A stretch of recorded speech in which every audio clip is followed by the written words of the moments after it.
business centre. I'm luckily and feeling very honoured today to have Shiralee, who's the Environmental Health Officer with the City of Albany. She's going to be talking about all sorts of different things today, or well, rather touch on a couple of things. We were just talking before about what she actually does, because people, you know what people are like. They go, oh, they do nothing in the cities and shires and all that sort of stuff. Shirley does so much. She does everything from water management and all that sort of stuff, and event management, making sure events are run. Approvals. Oh God, all approvals. All you do so much. We do.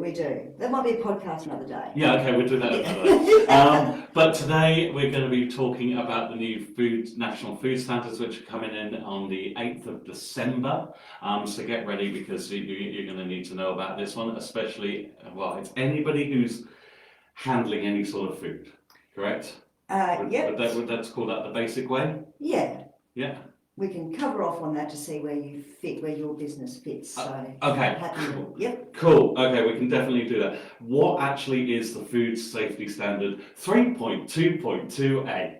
Yep. So that is a new food standard it is actually already in, but it's not enforceable until the 8th of December. So if you can get in now and start complying with it, that would be great. Yeah. It is all around food safety management tools, which means ensuring that food handlers are trained to handle food safely, that you have a food safety supervisor who has a deeper knowledge of how to keep the food safe, and that you're recording your temperature controls and things like that. So it increases documentation around... there it is, it's the documentation. Yeah, demonstrating that you have processes in place, because things don't always go perfectly. So just showing how you monitor that and how you fix it when there is a problem. Right, gotcha. So I've got some questions for you, as normal. But if anybody wants to comment live, go ahead, ask the questions, and we'll just ask them to Shirley live straight away. And if not, you can watch us back on here or on YouTube or wherever you get your usual videos from. Right, so I'm also going to put in a handy little infograph, which I've pulled off, which is the food safety standard thingy. So it's this thingy here. That'll be down in the comments below, just after the podcast, so you can get hold of that one, and also a link to Health WA, which is the stuff which you've got in front of you. Which can I just absolutely please do. It'll look like this. It's the whole food. So there's a whole heap of info there, guys. But I'll put the link in below as well for you. In fact, it might already be there now on Facebook, but I'll put it in and make sure it's in the YouTube one as well. So, Shiralee, why the changes? So the changes have been implemented to ensure that food safety is, managed across the whole of Western Australia and New Zealand. So this applies to the whole of Australia and New Zealand. Yeah. Yep. So we want to make sure that when customers go to a cafe, restaurant, any food business, that the food that they are receiving is safe for them to eat. So we can reduce the number of foodborne illness outbreaks. We don't want people getting sick from food. We don't want people hospitalised.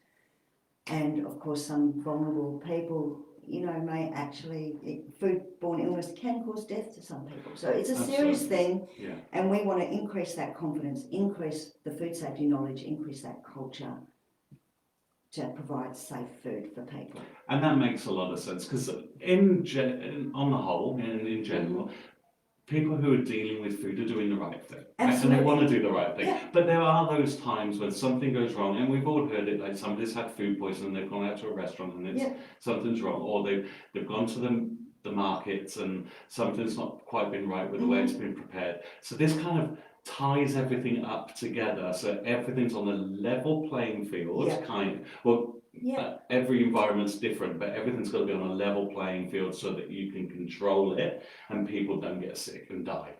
And so that all the people who are handling food understand what those risks are and understand how to mitigate them. So that's the important part of it. So that's why the changes, just to standardise it. As you say, most people are doing the right thing, and most people are aware of what the risks are and how to manage it.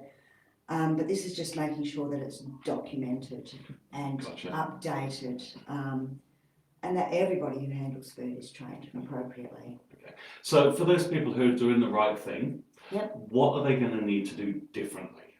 Okay, so their processes probably will not change an Mhm. incredible amount, Yep. but the documentation will. So you will firstly need to look at what category your business fits into. Mm-hmm. As mentioned earlier, Mark, this document is fantastic. That thingy as well. And that one, yeah. I like this. I Yeah. like this bit here. Yeah. Because that just tells you, and you can't, Yep. if you can't see that there, I'm going to hold it so you can pause, and you pause. There you go, so now you zoomed in on that. Yeah. But that's the tools required. So Yeah. it says whether you're food handler training, food safety, and category 1 or 2. So it's really easy to see. Yeah. But then it tells you along the top as well, which you fall into for category 1 or category 2. Yeah. And that makes so much sense. It Finally, a document which come out with standards on it, and you can read it. The Department of Health, the West Australian Department of Health, has put out some excellent resources, which Yeah. I'm incredibly grateful for, because it makes it easy for us to communicate to our community. It makes it easy for people to understand. There's always going to be some people that they don't fit that infographic. Of course. Yeah, so in that case, feel free to reach out to us and we'll help you figure out where you sit. So what do you need to do differently? You will need to make sure, if you're a category 1 or 2, Mm-hmm. you will need to make sure that all food handlers have basic food safety training. Right. Okay, so at the city we've been encouraging that for years. So that's anybody who has anything to do with any of the food which you've got in your business. So let's take food. Okay, we know about food vans and that sort of Yep. stuff because it's very hands-on. Restaurants very hands-on. But what about things like service stations? Yeah, they will be captured here. So they will be a category 1. So it applies to foods that are potentially hazardous and ready to eat. Yeah. So that means potentially hazardous is basically any food that you need to keep under temperature control. So most service stations will have pies, sausage rolls. Pie warmers right there, right? Yeah, pre-packaged sandwiches that are maybe made off-site.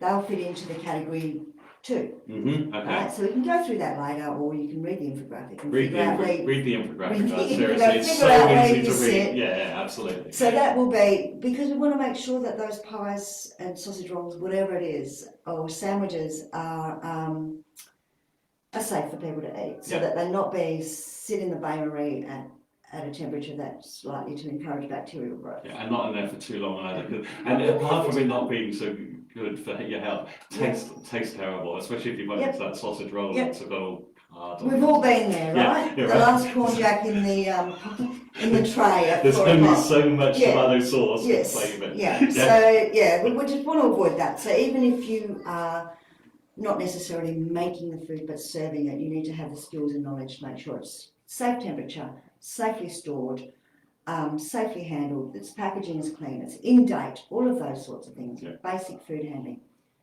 City of Albany and many other local governments offer that training free. Yep. Online. So you can go to the City of Albany website and click on food safety training, and it will come up for you with a discount code, the links to the training, the discount code that you will need to get it for free, otherwise it's $35. And you can just go on and do it. It should take you maybe an hour or 2. to Yeah, complete okay. that And training. that's for anybody who you've got working with you or in your business, and you've got, because essentially everybody's got to have this food handling stuff. Yeah. Because you get at some point in a shop, a server, a butcher, a supermarket, you're going to be touching food. Yeah. So everybody needs to have this training. Yeah, That's pretty it. much. That's Pretty easy. much. That's- It absolutely that's is. probably And that, even for lower risk food businesses, we've been requiring them to have the training anyway. Mm-hmm. Because even aside from this, there's another part of the food safety standards which say you must have the skills and knowledge to handle the food that you're handling and produce it, right? So that's captured there. The online free one is a good way to meet that outcome. Yeah. The second way you can meet that is perhaps through in-house training if you're a larger organisation. Yeah. There are other options that other training that you can do. Mm-hmm. This is just the simplest and easiest way to do it. Okay. I'm writing this down. This is for later. So I can recap yeah. everybody. All right. So Sure. recapping that, essentially everybody who works in your business, if your business deals with any type of food, like packaged or whatever, you've got to have some food handler training. Yeah. Right, so that's nice and simple. That's capturing everything and everybody, making sure you're right and you're following. If I can just do a one, there's always a but. Yeah, but. Yeah. So if you're only handling food that doesn't need to be under temperature control, maybe someone like a chemist who has jelly beans and whatever, that sort of thing, you are exempt from that training. It's only if you have something that needs to be put in a fridge to keep it safe. Fridge or in a warmer? Fridge or warmer. Yep. Okay. So, I hope that makes sense. So if you've just got like a little shop and you're just selling bags of chips, don't worry about it. Yep. But if you've got something which needs, if you're selling hot chips, different story. Different story. Right. Yep. I know it gets confusing, doesn't it, with the whole chip thing? Yeah. Right. Okay. So does this mean that we've got here? Does this mean everyone has to do all of the training? No. So the second, if you fall into the other category, the category 1, and you are processing food. Yeah. Making a sandwich. Yep. Okay. So and your deli. Yep, your deli. Yep. Yep. So as soon as you start to make something, take ingredients and make it into something else that then needs to be refrigerated, you fall into category 1, and you will have to have a food safety supervisor. Okay. Higher level of training. Yeah. Needs to be somebody who's responsible for if something goes wrong. So your fridge is out and it's been out of temperature control. You've got a delivery of, I don't know, let's say pies. Well, we're on the pie thing. I was going to say prawns there, but let's go pies. Yeah. Oh, prawns, yeah. Oh, geez, yeah. So we want to make sure that they're delivered in temperature control. So you don't want the truck that's delivering them to you to have them come to you at 30 degrees where they're going to be in danger. So you will make sure that that is all, safe. Yeah. Right. So that's the food safety supervisor's job, and that they've got the confidence and the authority. Yeah. Within that business to say, you've given me my prawns at 30 degrees. Yeah. I will not accept these. They're not safe. Diverting away from this food standard, just for everybody else. So as a food supervisor, a food safety supervisor, you should be checking the deliveries which are coming in. Absolutely, and I get that. Yeah. Now, how do you actually walk out and go, what temperature are you delivering this to me to the delivery driver? Yeah, so this you can do that, no problem? Absolutely. Beautiful. And for those who are already got a food safety plan in place, particularly people who serve to vulnerable people, aged care, childcare, hospitals, they have got this in place and have had it in place for many years. I get my delivery, check the temperature. Yes, it's okay, fantastic. I put it in storage. Beautiful. I check the temperature. No, it's bad. Off it goes. Excellent. Yeah, And that's what it should be. Yeah, That's exactly absolutely. what it should be. Yeah. So this is essentially this food standard is bringing that to everybody. Yeah. Or to all the food supervisors, because not everybody has to do this. You've got the different levels of who has to do what with the supervisor. And if you're a sole trader, let's say it's you and I, and we've got a food van. Yep. And we're working down the markets, and we're making really cool food. Yep. Both of us would be a food supervisor, really, because we're partners, and you might be off somewhere, and I might be off somewhere. If we've both got the training, we can both be responsible. Yeah, beautiful. But if you're just a sole trader, you've got to have everything. If you've got a staff member, like in this case, it's you and I'm just your staff member. Yeah. You can have the food safety. You be the supervisor. I just have the basic training. Yep. Exactly. Yeah. And let's go back to our food van that we've got. We're making fabulous food. I'm the food safety supervisor. Yeah. You know that you have to check the temperature when it comes in. Yeah. I've ducked off to get some more, I don't know, what sort of food are we doing? Oh, doesn't matter. It doesn't doesn't matter. Back on burgers and pies. I've gone back to get the ingredient that we need because we've run out. Yeah. You get a delivery that's not at temperature and you're not sure what to do. As long as I'm available to you, you can phone me and say, hey Shira, what do I do? This thing has come in and out of temperature control. Yeah. In which case I would say to you, we don't want that, send it back. Beautiful. Right? Simple, so it's right? just that I'm responsible. Yeah. So the food safety supervisor doesn't need to be on the site permanently, but they need to be reasonably available. Yeah. Okay. So you could, if you've got a servo, a deli, or whatever it might be, Yeah, you might have a list of things which are the top priorities of. Yeah. Do not accept food if it's under this. Do not Yeah. do this if it's under. Do this. Don't do that. And that's perfectly acceptable Yeah. as you being there, yeah, as long as that's being followed. So any of the other staff, food handler might go, I'm receiving this, it's saying that it's over 30 degrees. The list says there, no, sorry, take it away. Yeah. And then that's fine. Yeah. Beautiful. Yeah. That's easy. I know it is. It's very easy, and it's what most people are doing anyway. Yeah. It's documenting it. It's tightening it up. It's making sure that everybody is aware. Right, now you're saying documenting. Mm-hmm. What sort of documents do people need? Do they need just like a notepad and say like, this is going on, or are they specific forms and templates? If a notepad works for you, it's going to get messy, but there's a couple of ways. Yeah. So you can have a time temperature template. Yeah.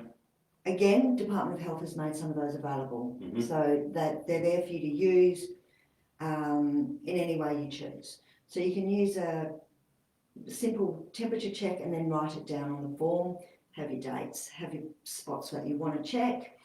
That's one way. Some places have data loggers, Mm-hmm. so they can make sure that their fridges and everything are at temperature. Okay. So that's one way of keeping records. Another way, I think they say photographs within the standard for photographic evidence or something. So maybe you've taken a photo of you measuring the temperature of your pie in the bain marie, going, yes, that is, Yeah. Okay. that's compliant. You're going to end up with a whole heap of photos. But Yeah. you said time and Yes, date stuff, yes, right? exactly. What you want is to be able to prove that it's safe, and so that you can then make the changes that need to, and so that if somebody like myself, an authorised officer, an environmental health officer, comes into your premises, those of you who do have food businesses, you will know we always have a thermometer. Yeah. We always check, because temperature control is one of the primary ways of preventing food bacteria from multiplying in food. Of course. Yeah. Of course. Yeah. So we will always be armed with a thermometer, and we will always check that they have a thermometer on site as well. Right. So there you go. If you haven't got one, get one quick. Which everybody should have anyway. Yeah. So documenting and doing all that sort of stuff, and there's a heap of templates available. Yep. Again, it'll be in the link, which will be in the bottom, guys. I'll send it just to the health department, so you can just find those templates easily. But what's the thing you're going to ask for? You walk in the door and you go, I want to see your documentation. Yep. Right? So what are you going to be looking for? Yeah. Because that Exactly could be that, right? massive range of everything. Yeah. Like somebody might have receipts and this and that, and it's all too Yeah, much. well, we've been doing it for years within those other places that I mentioned. So your aged care, we can come in, they must have their documents available. Yeah.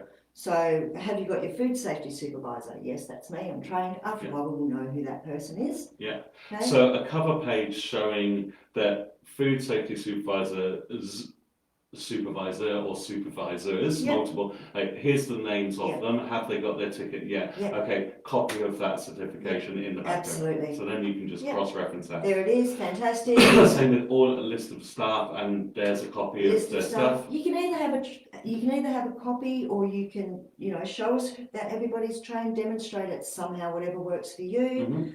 Mhm. It may be that you do that as your induction.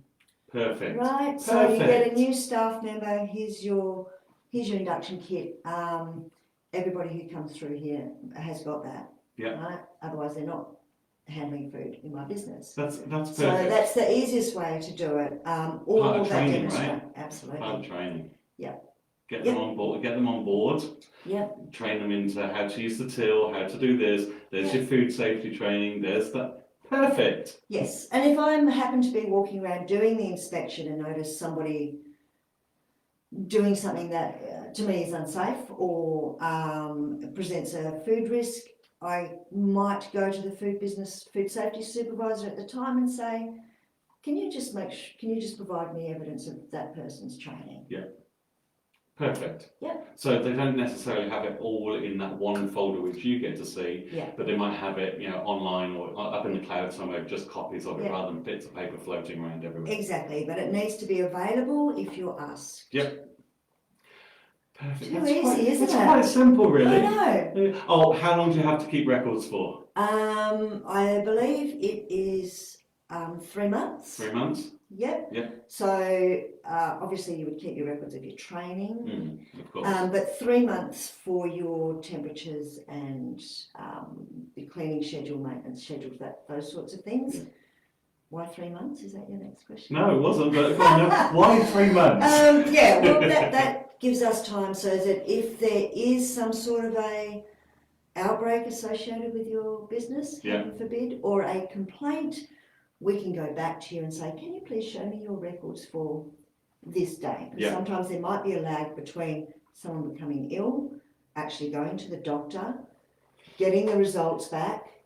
If it's a notifiable disease, that going to the department, and then usually coming back to us to follow up. So there's a lag. So we can go, what happened on this day? We can look at your records and go, oh, your fridge broke down. So you can see from your temperature control that your cool room malfunctioned on that day and you did not manage your prawns That's it, by making sure that they were under control, or you thought that they might still be okay. They weren't okay. They weren't okay. So that's okay. why. That's why that amount of time. Because that gives us time to ensure that we have those records available in case of an outbreak. Beautiful. Shirley, seriously, I think we've covered the new standards. Everybody's freaking out about it, and I don't know why, because it's really not that scary, guys. If you're dealing with food in any way in your business, which has got to be refrigerated or kept warm. Yes. No, I'm just going to say food in any way because there are lots of crossover. If you're dealing with lollies and stuff, no, but. And you know what? It doesn't hurt to do the training anyway, even the basic food handler training. Even if you're dealing with lollies, what do you do if something comes to you that's out of date? The package is damaged. Whatever it might be. Does it have allergens? These kinds of things that you still need to be aware. So we would recommend any food business does that training. And the training is free. Free? That training is free. Training is free. The food safety supervisor training is not free. Right, okay, so that's probably the one which people are going to be like, oh good, now I've got to get this as well. Yes. Roughly how much is that, roughly? So... As of today, obviously, if somebody's watching this in a year's time. So it is, as of today, the online training can be somewhere between, say, $90 to maybe around about 150, maybe 180 if you're doing an in-person session. Oh, in person. Okay. So that can change. All right. So that's where the difference comes. Online or in person. That's where it changes. Yeah. And what we'll find as this rolls out is people who are doing formal training anyway through catering or whatever, they may find that they meet the requirements for a food safety supervisor. Through their formal training, in which case they don't have to do that online training because they've done something else and can demonstrate. The food safety management tools guide for food businesses. Again, if you're a food business, please look that up, download it. It has everything in it, all the training organisations, who needs the training, everything. So the link will be below, guys. Yes, and it also has, so there's 2 main units for food safety supervisor now. But some of you may have historical units that still comply. Still have the same information training. So please go back and check.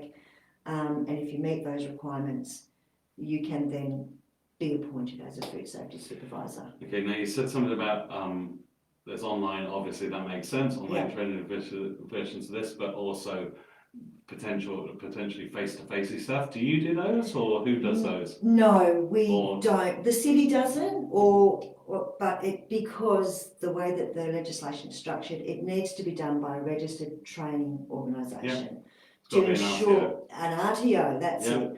I'm just trying not to use an acronym there. I think everybody knows RTOs now. Cool. So that you can demonstrate. They need to demonstrate that they meet the outcomes, right? Right, okay. So that's the reason behind that. So we can't offer that. There's various ones around. There's various ones around. There's people in Albany? Somebody in Albany can do it, or does somebody come down from Perth and then they do it for you? At the moment, no. It would be online for here, or you will need to go to Perth. We are in discussions with TAFE. Okay. Yeah, Okay, well, we'll see what happens there. I'm Yeah. not going to hold you to anything. yeah. But in the meantime, guys, go online, do it online. It's going to be cheaper anyway. It's going to be about, you know, 1,900 $100-ish. So, And it's good training. yeah, It absolutely. really is good training. I've been doing the training myself. Yeah. I think it's good. I think it's How useful. long did it take to do the supervisor training? long did it take So you? there's 2 units. Yeah. So I've almost finished, but I tend to dip in and out of Yeah, things. okay. So it should take you, I don't know, they say between 8 and 15 hours. But That you sounds can, like a long time, right? But, It but you can does. go back and backwards and yeah, forwards. you to can it. go in and out Yeah. of it. So you can go, I've got an hour, I'll sit and do. Just put the kids to bed. Quick, I'll jump on and do I'll do one section. Yeah. Yeah, And beautiful. you'll find that most of it will be common sense. Yeah. Some of it will be refreshing your memory. And some of it might be new. Perfect. Perfect. Thank you so much for coming in You're most today. welcome. Thank you. It's been a pleasure. I hope this has helped you guys. As always, give the City of Albany a call if you're in the City of Albany. Yes. If not, give your own environmental health officer a call anywhere across the Great Southern, because I know that's where you pick it up. But anywhere in Australia, talk to your own environmental health officers at your shires or your cities or wherever it might be. They'll be able to help you out more. Or you could just give us a call and we'll point you in the right direction. Links will be below as always. Shirley, thank you. It's been You're most welcome. awesome. It has been fun. Thank Thank you very And I much. said I wouldn't hurt you and bite, so it's okay. You're getting out of it here. was true. Yeah. Thank you so much for the opportunity to talk. Oh, you're more than welcome, and I hope we can have you back at another time. Absolutely. Excellent, excellent. Thanks, guys. Hope that helps. Thank you. Cool.